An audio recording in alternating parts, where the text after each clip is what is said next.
Hi, welcome to day number 25 of the 30-day practice blueprint.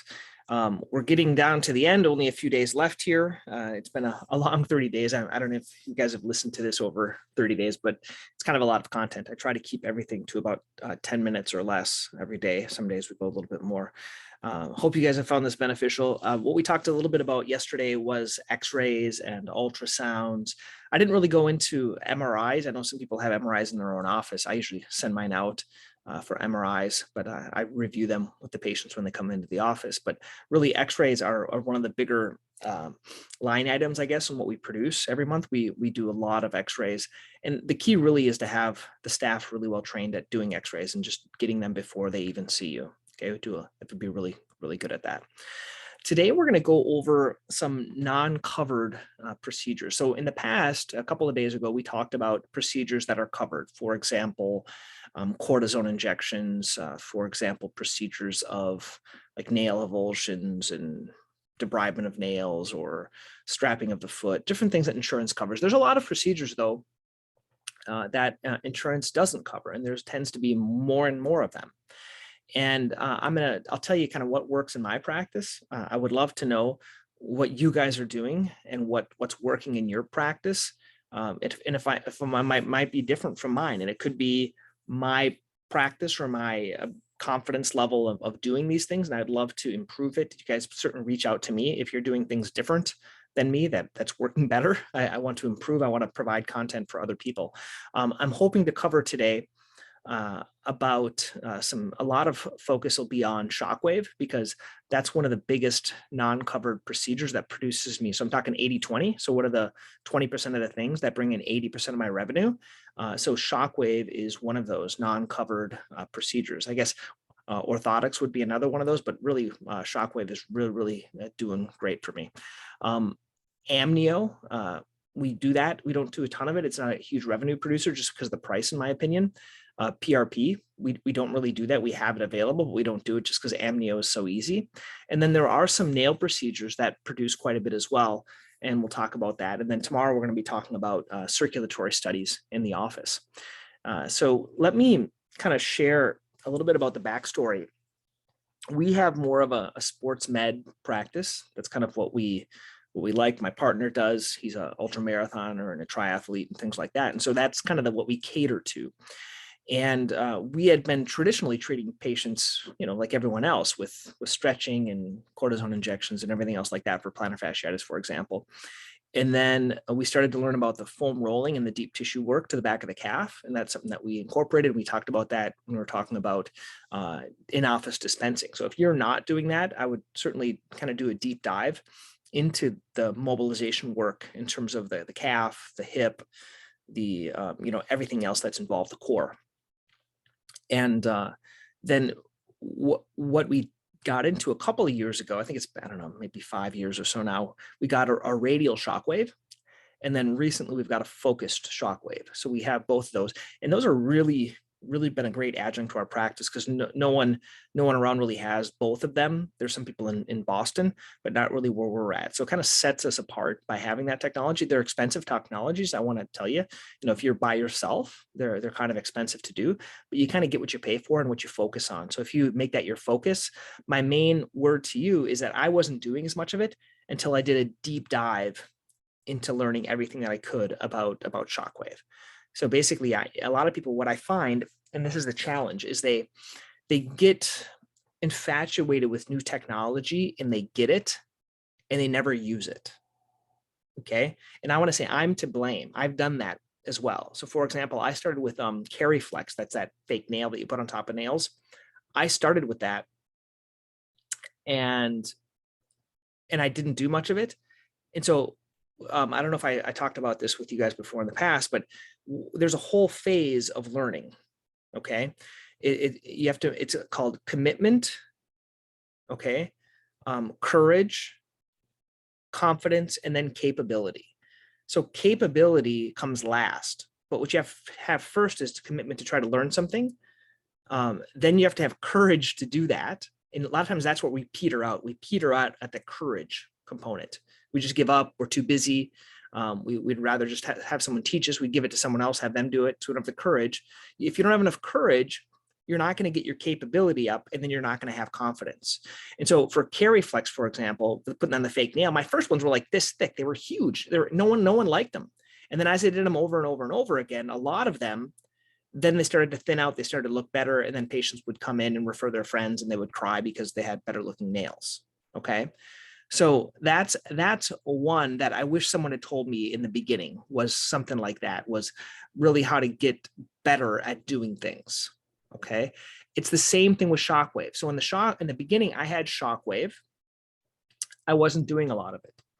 And normally the reason we don't do a lot of things is because we don't have enough confidence in it, and we're not that capable at doing it. So I did a deep dive. Basically, every lunch hour, I would watch one of the Shockwave videos that they have on their website. And so every lunch hour, I tried to do the live ones. That was helpful. I like the live, but then I watched one and I just did a deep dive until I could get confident. The same thing with PadNet or the vascular studies. I did a deep dive to understand that. So I think the key, and I'm hoping to provide some of that stuff here for you guys here, is that you have to do a deep dive to learn it, mess up. So you have to commit to learning one thing. Don't try to learn 20 things. Don't try to do Shockwave, Onifix, CariFlex, all these things at once. We're going to get overwhelmed. You're busy in practice. So pick one thing, dedicate a month to it, just learning that one thing, taking action on that one thing, whatever it may be. And then once that's done, then do another month, do another thing, versus doing 20 things and you're not going to do anything. Okay. This is a big problem that I have. I try to do 20 things and I don't do any of them. So I've learned by making mistakes, I just pick one thing and I do that one thing and I get better at it. And then I go to the next thing. Okay. So that would be, if I could do it over again, that's what I would do. So pick whatever your one thing. In my opinion, you want to pick the thing that you either enjoy the most or produces the most revenue. Okay, that's where my focus. I want to learn more about orthotics. I just don't have anyone to really teach me. Okay, I want to learn a lot more so I can do more and help more patients. And I just don't have the right learning, but there's a lot of other learning about other things. Okay, so kind of a long rant in the beginning here, but let me share my screen here and kind of share a few things that are working with me right now. Okay, so here is an example of my plantar fasciitis presentation. And I think I showed you guys this in the beginning. So the ways I use that, a lot of times I don't go through this whole presentation. You can see here, this is like the mobilization tools that I recommend. I just give these as examples. I usually don't do a Strasbourg sock. And then I get down into the Shockwave. So I show here the Shockwave. I say kind of the pain level. If they have a pain of a 5 out of 8, that's where I'll tend to do it. If they have a really a lot of pain, I'll still do cortisone and maybe put them in a boot if they're limping around all the time, because this doesn't work in my opinion with really bad pain. And then also next here, I'm messing my images up here. And next would be the focused, and this is something that we have now in our office. And I put some of the effects here. I don't go too much into detail. I kind of use analogies with patients about this. So basically what I tell them is that the tissue is chronically injured. And when it lasts over the typical healing period, which would be 6 to 8 weeks, it tends to turn more chronic. There's not the best blood flow. And what we try to do is increase the blood flow with this by causing the injury to the tissue. And I say that it's the same technology that's used when breaking up kidney stones. And you put people in water, shoot sound waves, and it breaks it up. And then that's what I do. And this is all the big words, what happens in there. But it works really well. In my opinion, for Achilles tendonitis specifically, it works great. For other types of tendinopathies, works great. For plantar fasciitis, it works very well. Unless it's very thick, then sometimes you need some other adjunctive therapy. So I do a lot of Shockwave. Pretty much everyone now, unless they don't want Shockwave, they're getting Shockwave, okay? Unless they've had pain, for example, very little amount of time, we try some initial things. That's what helps me out a lot. I also have slides for orthotics, for different types of braces. And then a lot of times I put here pictures for injections. This could be either a cortisone injection or this could be a amnio injection, however I'm explaining it to the patient. And then this is where I use my checklist, where I talk about the difference between just reducing pain and the difference between repairing and healing the tissue. In most patients, they want to repair and heal. Some just can't afford it because it's expensive. I'll be blatant about what we charge here. So we charge per foot 150 for radial and 200 if we're doing a combo radial and focused shockwave. The way I do it, if they've had pain for over 3 months, I say they'll probably need 6 treatments. If they've had pain under 3 months, I usually do 3 treatments. That's how I do it. If in terms of the 6 treatments, we don't do pay all at once. We usually do pay as you go. I usually start with 3 and then I reassess. And then if they're seeing some improvement, then I'll do another 3, even though it does take 6 weeks or so for it to start working. I tend to tell patients that it's not going to work right away, just like cortisone. Cortisone works right away, but this isn't. And they can't be on any anti-inflammatories 2 days before and 2 days after. They can do a little Tylenol if they need to. So those are the things that I say for shockwave. I do quite a bit of it. A lot of sports med practices do. It's really just been a practice changer for things that I couldn't do cortisone in the past, like these Haglins and these Achilles and things like that.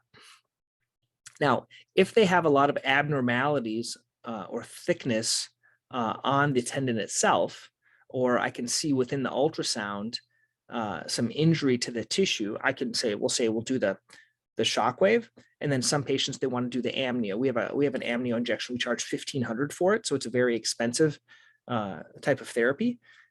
We don't do a ton of it. It could be my confidence level with doing it. I would love to know if you guys are gangbusters at amnio, how you explain it, and so patients can understand it and see the value of it. I tend to find that I do shockwave first, and then I'll piggyback amnio on top of it, unless someone wants to do everything they can and money isn't an issue. And then they'll do both. I don't have a huge, I can't say, it's essential for us to do both of these to get you better. That's not what I see. I find many of them with the shockwave and the other types of treatments, they get better by itself. Okay, so those are some of the things that those are in-office procedures that we do that aren't covered by insurance. I'm going to go now to talk about another something else that we dispense that sometimes I spend some time explaining. Here's some slides I have for correct toes. We do sell actually LEM footwear in our office as well. So we have LEMs. I kind of show them these images for correct toes, and a lot of my patients are preferring the non-surgical options for bunions, for hammer toes and things like that. So I kind of show them this shoe liner test. This is my best recommendation when you are seeing patients, not only with correct toes, but I always take the sock liner out of their shoes, have them stand on it. I make sure there's a finger breadth in the front and their whole foot's within the shoe. I would say about 100% of my patients are in shoes that are too narrow. They're not anatomic. So I'm spending a lot of time giving them resources on buying shoes. I actually also have, I'm getting distracted here because I kind of like this, but on my Dr. Pelto website, there's a shoe buying guide. So if you guys haven't seen that, let me just show you that quickly. You guys can download it and kind of make it your own. That means steal it. 2022 shoe buying guide. If you click this, it shows the shoe liner test and shows some local stores. And then if you guys want to, you can download the shoe buying guide. I appreciated this from someone else, Larry. He has a nice guide on his, and I kind of made some modifications. Let me see if I can show you what it looks like here. Here it is. So it stores it on Amazon. And now I made this through Designer, that thing I told you about. If you go to the resources section, and they have a picture. So I talk about how to evaluate your shoes. I talk about the shoe liner test. I talk about the shoe stores that are local, some shoe secrets, some no tie shoelaces, correct toes. And then this is my online shoe buying guide, different types of shoes. I have links. These are all go to Amazon or the respective websites. I talk about anatomic shoes like Ultras, Topo, Lems. I spend a lot of time talking for women specifically about women's shoes like dress shoes, Rockport, Dansko, Echo, Naot, and things like that. So this is something it's taken some time. If you like mine, you can kind of make something similar. Yeah, if you want my Word document, just let me know as well. Also talking about in-office procedures, I do Onifix. This is the way I kind of explain Onifix. I say it's like a resin that's put on your toe. They don't explain it this way, but I do. I say it's kind of like braces that you put on there, and it works over time as the nail grows out. So as the nail grows out, it's going to help straighten the nail over time. Here's some pictures. but I also give them the option of removing it and doing a matrixectomy. I don't do a ton of Onifix because I do a lot of more of the surgical procedures, but some patients, they just really don't want cortisone, or they don't want injections into their toe. So they prefer something like that. I have a couple of other pictures that I use to kind of explain how it works. So those are self-pay procedures. I think we charge about 125. I usually do 3 applications. I might do them every 4 to 6 months, depending. Every patient's different. And then also, this is an example of if someone that has a procedure and they didn't like the way their nails looked, they had too narrow on the sides. This is what happens sometimes. And so we did Kerry-Flex on them, and it made them look better, and they could just paint them. So that's another procedure. I think I charge the same, about 125 for that. Here's an example of the nail resurfacing or Kerry-Flex. Once again, you make a nail that looks like this, look like this. These are my slides from for my nail fungus treatment. I don't do much laser. I have 2 different lasers here. If you guys do laser and you're really, really passionate, please reach out to me. I'd love to learn what I'm doing wrong. I do pictures. I'm just not wowed with topicals or laser. I'm just kind of curmudgeon about that. I just don't think it works really great. And I don't like having people come in and always say, oh, I guess it didn't really work. And it's really kind of a pain to do that. So I don't do that a lot. I'd love to know what you guys do. And then here are some of my slides on Shockwave. Occasionally patients want a deep dive, and I'll pull up these and I'll explain it, how it works. Some pictures. I talk about amniotic tissue injections, kind of how we do that, platelet-rich plasma, and different things like that. So I have different slides for different things. I would recommend you guys make your own. And those are the different types of kind of procedures that we do that are not covered by insurance. So hope you guys found that beneficial. Please post any comments, what you guys do, what's working for you, what's producing revenue, what you enjoy doing. I tend to find what you're confident in is what you'll do more of. So I would recommend you guys getting confident about doing some types of procedures. These types of in-office procedures that aren't covered. It takes practice. That's the main thing. So I would say get one thing at a time and get proficient at it. And part of the whole problem, this is why I think residency works well. It's like, if you want to get proficient at doing a bunion or something like that, if you're only doing 1 or 2, a month or a week, 1 or 2 a month or a year, you're not going to get very proficient. Same thing with these things. If you're not seeing a ton of patients that need Shockwave, or Onifix or Kerry-Flex or these other types of procedures, you're not going to do a lot of it. And then you're not going to be that proficient or confident. So you have to get into a position where you can do a lot of that on patients. That might be doing it for free. It might be doing just practicing it on other people. Okay. So tell me what your thoughts are. Put comments below. I would love to hear if you think this would benefit a friend. Please, if you haven't already invited someone to the course, invite them. I'll send you a free bonus. If you have, thank you, because once again, I wish I had this. I wish someone had shared this with me. That's why I put this stuff together. And that's why I charge so much for it. It's nothing. It's free. It's nada. Okay. Just my time. So you're getting you're sucking the life out of me as I'm making this. So hope we can be friends. Hope you can tell me what your thoughts are.